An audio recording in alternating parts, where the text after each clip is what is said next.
Hello student, আমি এখন retirement cum or admission of পার্টনার্সের একটা অঙ্ক শুরু করছি।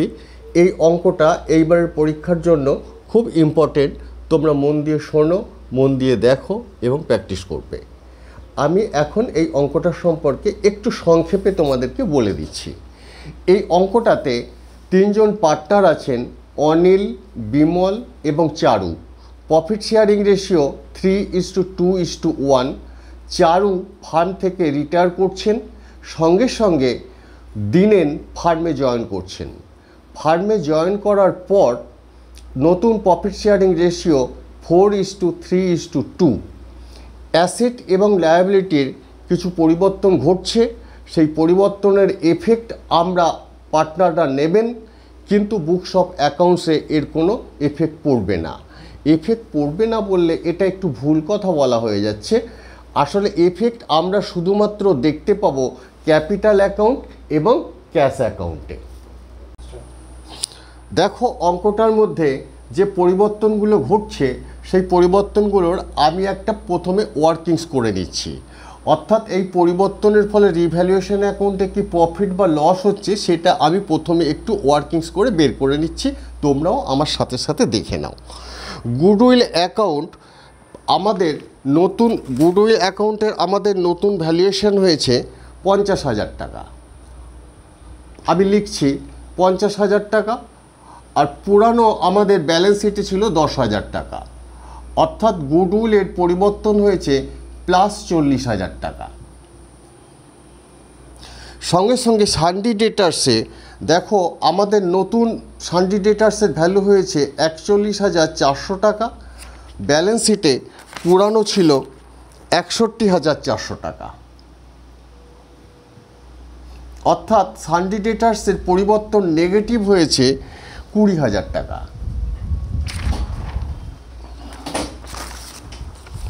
একইভাবে সানডি অ্যাসেটসের পরিবর্তন হয়েছে 1,50,000 টাকা, আর আগের পুরানো ব্যালেন্স ছিল 1,48,000 টাকা।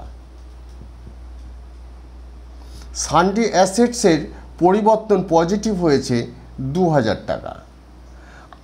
এই সবগুলো মিলে আমার টোটাল পরিবর্তন হয়েছে +22,000 টাকা। এই পরিবর্তনটা হচ্ছে আমরা বলতে পারি এক কথায় profit on realisation. Profit on realisation, revaluation.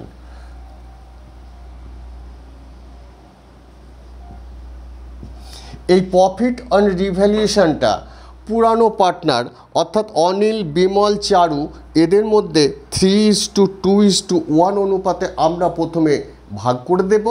ঠিক সঙ্গে সঙ্গে এই পরিবর্তনটাকে আমরা রিভার্স করে দেব নতুন যারা বিজনেসটা ক্যারি অন করে নিয়ে যাবে তাদের মধ্যে 4:3:2 অনুপাতে।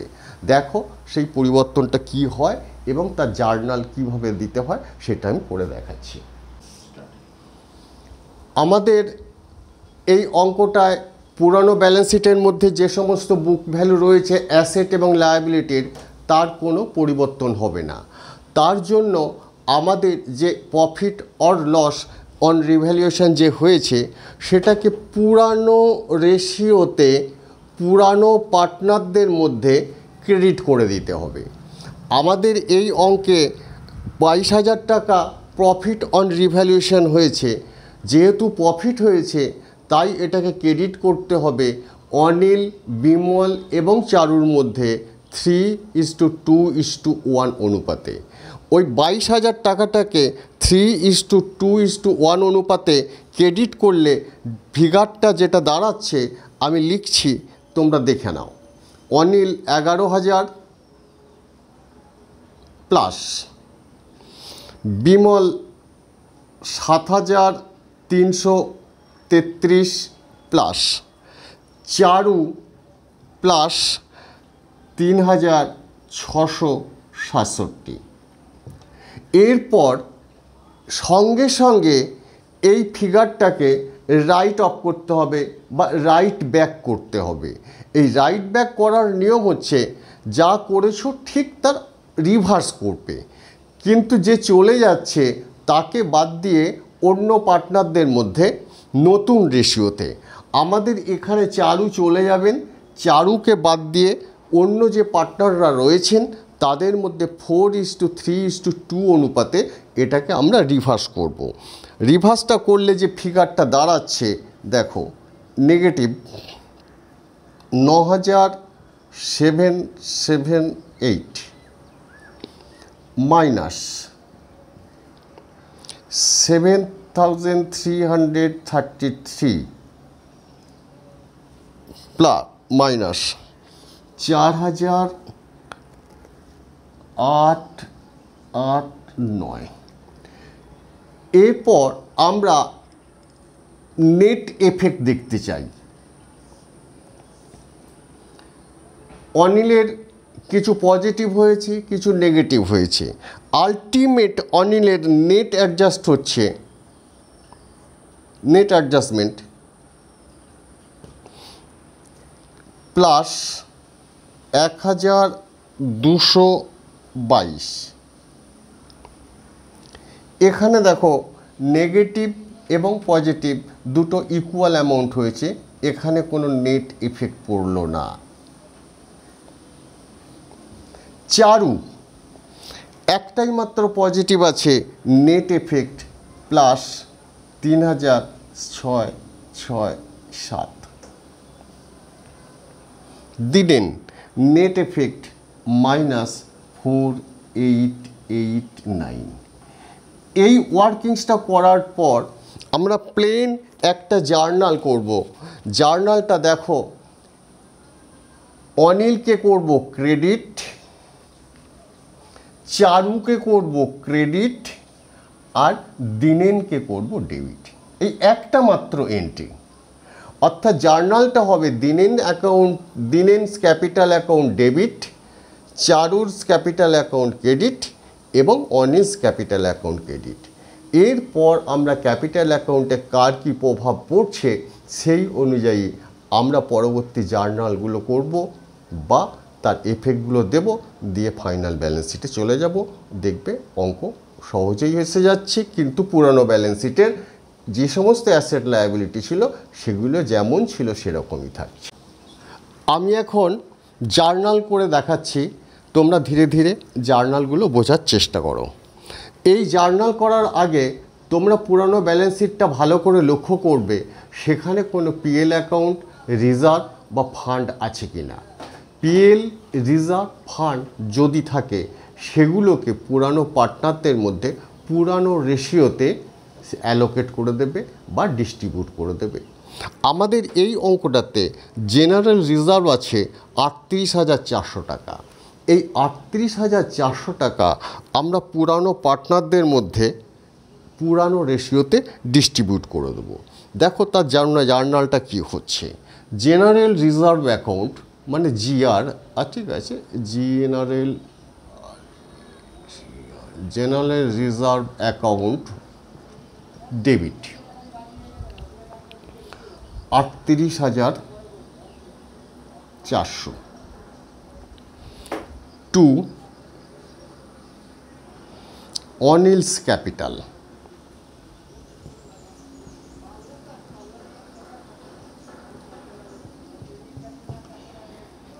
19,200 টু বিমলস ক্যাপিটাল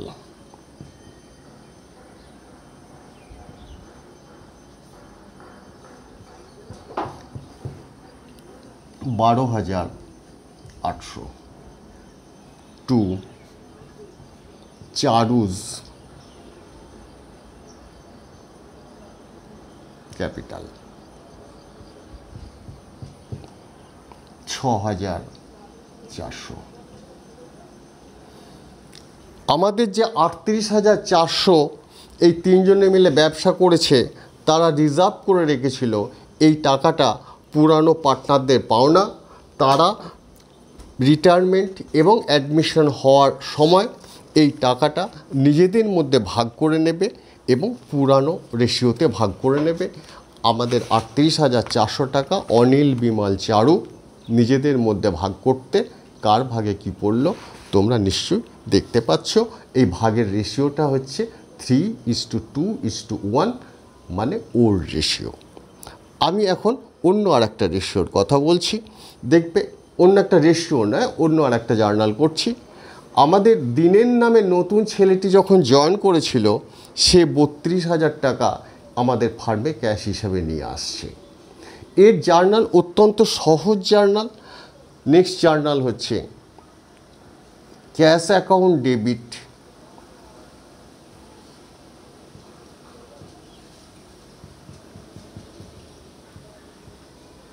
টু দিনেন্স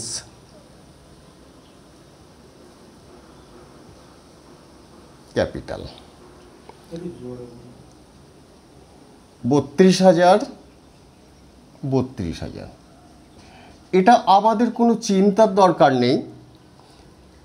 দিনের নতুন ছেলেটি যখন জয়েন করছে আমাদের প্রশ্নপত্রেই দেওয়া রয়েছে দিনেন 32,000 টাকা ক্যাপিটাল হিসাবে এই ফার্মে দিচ্ছে। এটাকে তুমি ক্যাশ অথবা ব্যাংক যে কোনো একটাকে ডেবিট করতে পারো এবং যে নতুন পার্টনার আসছেন তার ক্যাপিটালটাকে ক্রেডিট করবে। এরপর আমাদের 3 নম্বর জার্নাল যে আমাদের প্রফিট অন রিভ্যালুয়েশন হয়েছিল সেই প্রফিট অন রিভ্যালুয়েশন অ্যাকাউন্টটা কিভাবে পুরানোদের মধ্যে ডিস্ট্রিবিউট হচ্ছে সেটা আমরা আগে করে দেখিয়েছি ওয়ার্কিংসটা। এখন আমি জার্নালটা করে দেখাচ্ছি। এটা যদি আমি 1 নম্বর জার্নাল বলি, এটাকে যদি আমি 2 নম্বর জার্নাল বলি, নেক্সট আমি 3 নম্বর জার্নাল করে দেখাচ্ছি। Dinen's capital account debit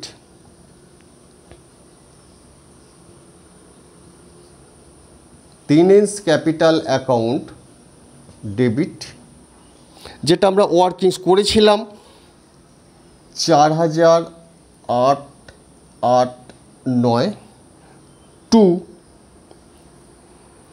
Anil's capital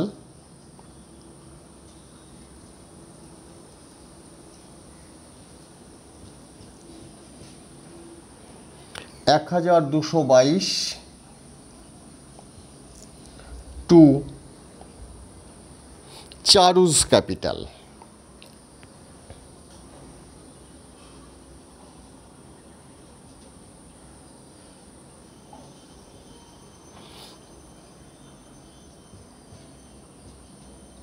$3,667।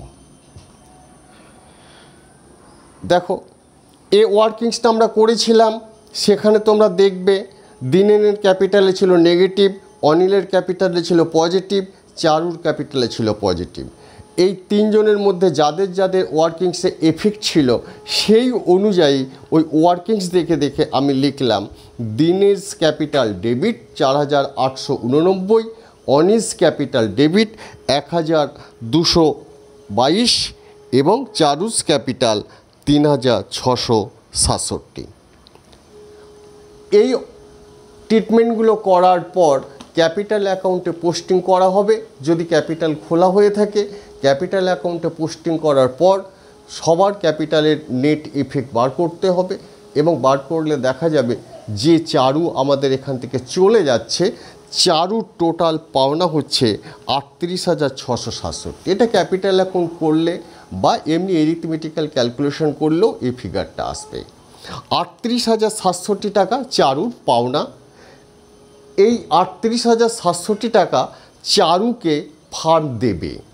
Normal journal হওয়া উচিত Charu's capital account debit to cash account অথবা ব্যাঙ্ক অ্যাকাউন্ট। এখানে আমাদের অঙ্কে বলা আছে যে চারুকে ক্যাশ বা ব্যাঙ্ক কোনো কিছু না দিয়ে ওর যা পাওনা হচ্ছে এই পাওনা টাকাটা আমরা তার লোন অ্যাকাউন্টে ট্রান্সফার করে দেব এবং সেই লোনের উপর 5% হারে চারু সুদ পাবে। ধীরে ধীরে আমরা ইন ফিউচারে চারুকে চারুর টাকা ফিরিয়ে দেব। অর্থাৎ আমাদের আর একটা জার্নাল বাকি আছে, সেই জার্নালটা আমি তোমাদেরকে করে দেখাচ্ছি কিভাবে ক্যাপিটাল অ্যাকাউন্ট থেকে লোন অ্যাকাউন্টে ট্রান্সফার। চারুজ পাওনা হচ্ছে 38,700 টাকা। এই টাকাটা যা আমাদের এখানে এগ্রিমেন্ট হয়েছে সেটা ক্যাপিটাল অ্যাকাউন্টে ট্রান্সফার হবে। অর্থাৎ চারুজ ক্যাপিটাল অ্যাকাউন্টটাকে আমরা ডেবিট করে দেব। ডেবিট করার সাথে সাথে মানে 38,067 টাকাকে ডেবিট করে দেব এবং চারুজ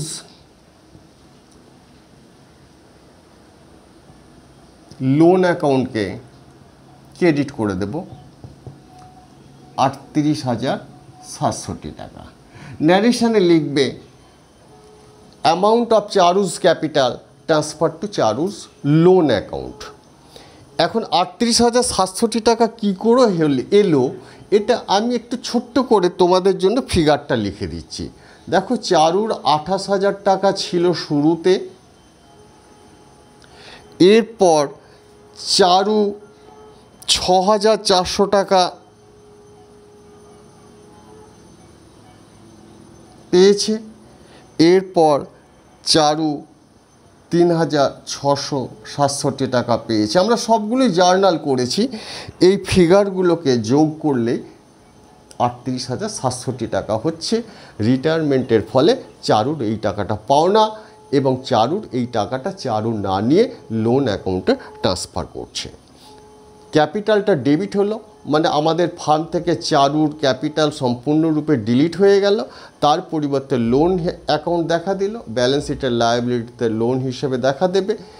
এই লোনটা পরবর্তী ক্ষেত্রে চারু 5% ইন্টারেস্ট সমেত রিফান্ড পাবে ইন ফিউচারে। ধীরে ধীরে ফার্ম এটাকে দেবে। এখন আমি এইটার পর ব্যালেন্স শিটটার কী এফেক্ট হবে সেটা তোমাদেরকে করে দেখাচ্ছি। আমি এখন ব্যালেন্স শিটটা তৈরি করছি। এটা আমি লিখলাম না, এটা সবাই জানে। এদিকটা লায়াবিলিটি, এদিকটা asset, amount, balance sheet as at 1/1/1993 আমাদের যা ছিল আমি সেই অনুযায়ী পুরনো ব্যালেন্স শিটের সঙ্গে সঙ্গতি রেখে নতুন ব্যালেন্স শিটটা তৈরি করছি। গুডউইল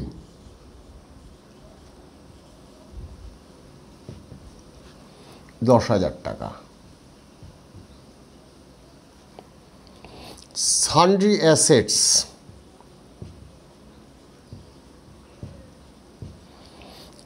1,48,000।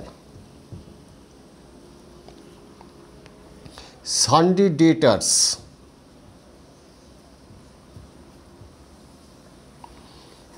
61,400। ক্যাশ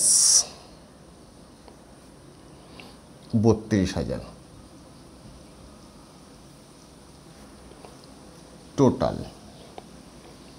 2,51,400।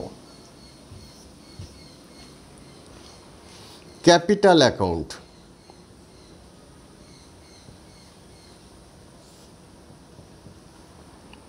অনিল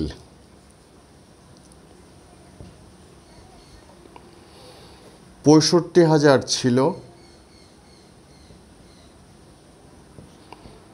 19,200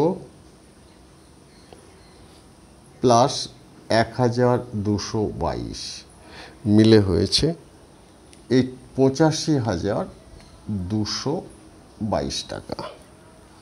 বিমল 38,000 ছিল প্লাস 12,800 মিলে হয়েছে 50,000 টাকা। দিনেন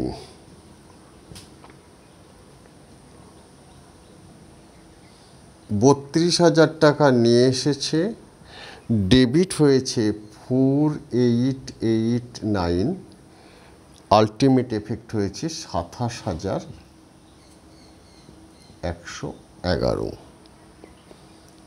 চারুজ লোন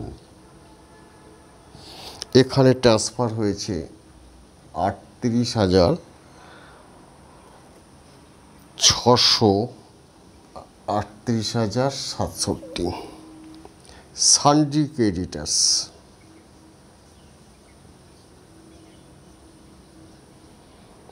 50,000।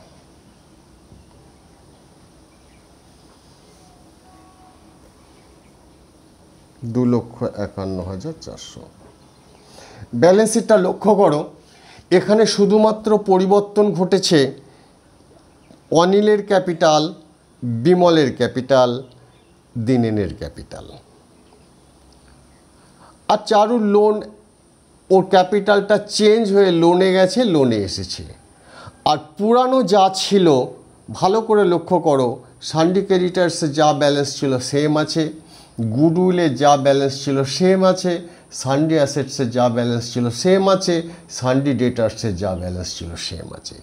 শুধুমাত্র পরিবর্তন ঘটছে ক্যাপিটাল অ্যাকাউন্ট এবং ক্যাশ অ্যাকাউন্ট। এই ধরনের অঙ্ককে বলা হয় without alteration of book value. অঙ্কটা আশা করি তোমরা বুঝতে পেরেছ। এটা এইবারের পরীক্ষার পক্ষে ইম্পর্টেন্ট। এই অঙ্কটার সম্পর্কে তোমাদের কোনো কোয়ারি, প্রশ্ন, ডাউট থাকলে তোমরা আমাকে আমার টেলিগ্রাম গ্রুপে জানাবে। টেলিগ্রাম গ্রুপের লিংক আমাদের চ্যানেল ডেসক্রিপশানে দেওয়া রয়েছে। এই অঙ্কটা এইবারের পরীক্ষার পক্ষে খুব ইম্পর্টেন্ট, একটু দেখবে। ধন্যবাদ।